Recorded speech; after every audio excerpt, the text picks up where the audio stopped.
All right, so we're going to compare a 1950 built Wingmaster compared to what year do you got, Sam?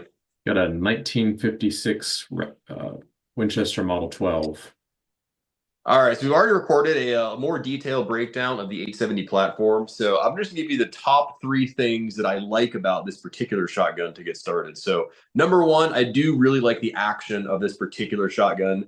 For that matter, most of the older 870s I've handled have been very good. Most of the newer 870 Wing Masters are good too. The 870, what is it called? Field Master, whatever, like they're making these days, those actions are not very good. But if you're looking for a nice, very, very smooth, reciprocating, classic feel, this is frankly very hard to beat. It cycles reliably, haven't had any malfunctions with it. It always ejects. I like the chrome bolt feature. So the action is probably the best thing I like about this particular shotgun, which I got for like 350 bucks about 6 years ago.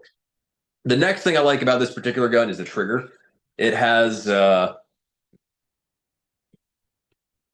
wall. It has a very distinct wall with no creep in it, I was trying to say, and a very, very clean break. So the trigger, I don't have a gauge. I don't know the exact poundage on that, but it's what you would want is the best way I can classify it. So I love the trigger. And the final thing I like about this particular shotgun is just the overall balance of it. I find this to be exceptionally well balanced in the hand. It's not front heavy, it's not back heavy. It's just exactly where I want it. And that makes it very, very easy to point and swing. For that matter, it does not have any venting on the rib. I'm sorry. What was I trying to say there? Any ribbing on the barrel. I think I was trying to say there. That's kind of a feature you want if you're shooting a lot of rounds. I'll talk more about that in a second, but it does contribute to a very neutral, balanced gun. The ribbing tends to add a lot of weight to the front of the gun that kind of pulls it down a little bit.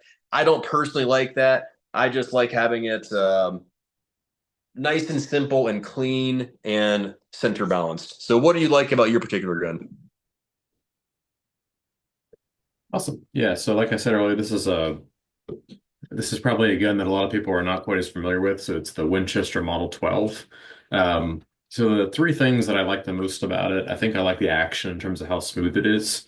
So you can see here when I push the bolt release, like the slide just falls down. I don't even have to, get any inertia in terms of the forend moving back and forth. So the action is extremely smooth. Um, the next thing I'll say is I just like the overall contours that are cut into the receiver. It feels like this is truly a like a solid block of metal that just milled down into this particular shape. That I think is something that's made back in the 1950s. It's just impressive that they would have a whole slew of different machines that made all these different cuts. Um, Even down to like the lifter itself, instead of it being a stamped piece of metal, it's a billet piece of metal that was cut.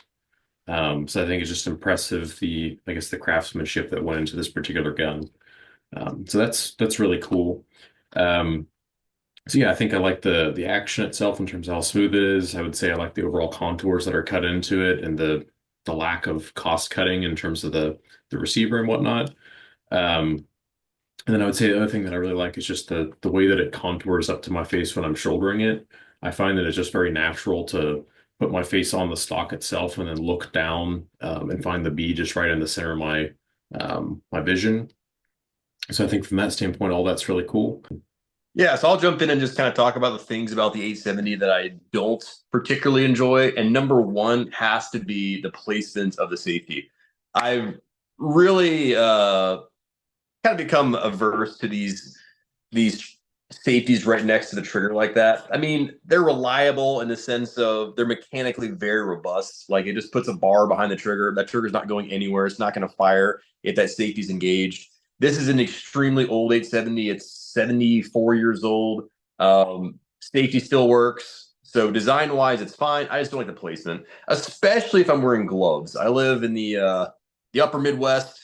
Whenever you're outside in the winter or the fall, you need some gloves on. And my goodness, you've got your finger covered in a pretty thick glove, 2 centimeters away from the trigger when you're trying to actuate the safety. Leaves a little bit to be desired. Not optimal. So that's my first gripe about the 870. And the second gripe would have to be the disassembly. It's not awful, but I do find it slightly finicky. especially for how few parts there are, frankly, trying to get the action bars aligned and the bolt aligned the right way, and you slide it into the receiver. Once you know what you're doing, it's not that bad. But I definitely did drop some cuss words the first couple times I was disassembling and reassembling and cleaning the shotgun because it could be a little better. It's not awful, but it's a gripe I have. And then I guess the third gripe I would just point out is I would classify these design lines as economical, I guess. Like it's a very classic look. It's not a bad look. I mean, I think the bluing is actually pretty it's a handsome look. I like the wood on it. I like all of those things, but it is a very simple design. And if I'm being brutally honest, as I look at your shotgun, I doth covet its looks slightly. I'm not going to lie about that. I do think as an aesthetic piece of art to hang on the wall or something, or in a safe to keep your safe queen, it is a very pretty shotgun that you have, whereas this one is simple, elegant, classic. But once you've seen a Wingmaster, you've seen 1,000 Wingmasters. The one Sam has is a bit more unique in that regard. But I will say, as a shooting experience, having shot this gun plenty of times and the gun Sam is holding a couple times, I will say this one is more enjoyable to me. That's probably down to the fact it just has a rubber butt pad. His kicks a lot more than I think it should because it has no butt pad. And I guess then there's a whole debate, do you add a rubber butt pad to a gun? You're trying to keep classic looks with it, or do you just add the butt pad because frankly you need it and you don't want to admit it, but it hurts. So those are my thoughts on my 870 versus your Model 12. In terms of the things that I don't like, I'll say the main thing is just loading. This particular gun is kind of a pain compared to the 870s. I found myself kind of fumbling around and putting shells inside of it. Like the retention feature that grabs onto basically like the rim of the shell, I think is a lot better on the 870s. So I find when I push the lifter down and then push the shells inside, they kind of just want to sneak back out as opposed to in the 870 when you push the shell inside, push your thumb past that particular retention feature, then the shell stays in the correct location. So I'd say that's one of the things that I'm not a big fan of. Um, it's really hard to find a whole bunch of other stuff. One thing I'll say for this particular shotgun, I'm noticing there's a few splits in terms of where the stock meets the receiver, so I try not to shoot it a ton. Um, but I think that's more so just because the way that it was stored. This is, like I said earlier, this is from 1956. So it just took one previous owner to put a little bit too much oil on the action and then store it in a vertical position. And then the oil basically drains in over time, um, hits onto the stock, and then that causes it to swell up over time or split or whatever. So for this particular gun, but I think it's kind of the same for all old shotguns. You can have splits or cracks or whatever that start to form, but I wouldn't say that's necessarily only to the Model 12. But one thing that I will say on that is for the 870, it's a lot easier to find those spare parts in case there was a break in the stock.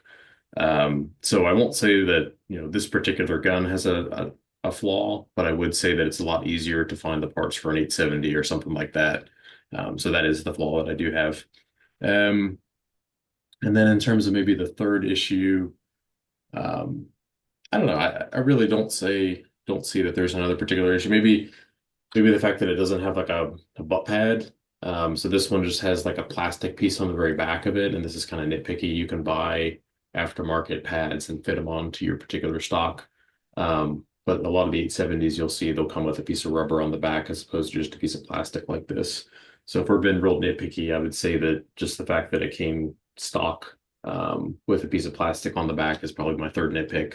But yeah, I mean, overall, I would say it's been great. I really don't have any complaints, especially for as old as it is. So those are my, I guess, three pros and three cons for my shotgun. Yeah, I So guess the last question I have for you is what do you think would be like a fair price for that gun? Like if you were to sell it, how much would it take to part with, or how much would it take for you to buy something like that?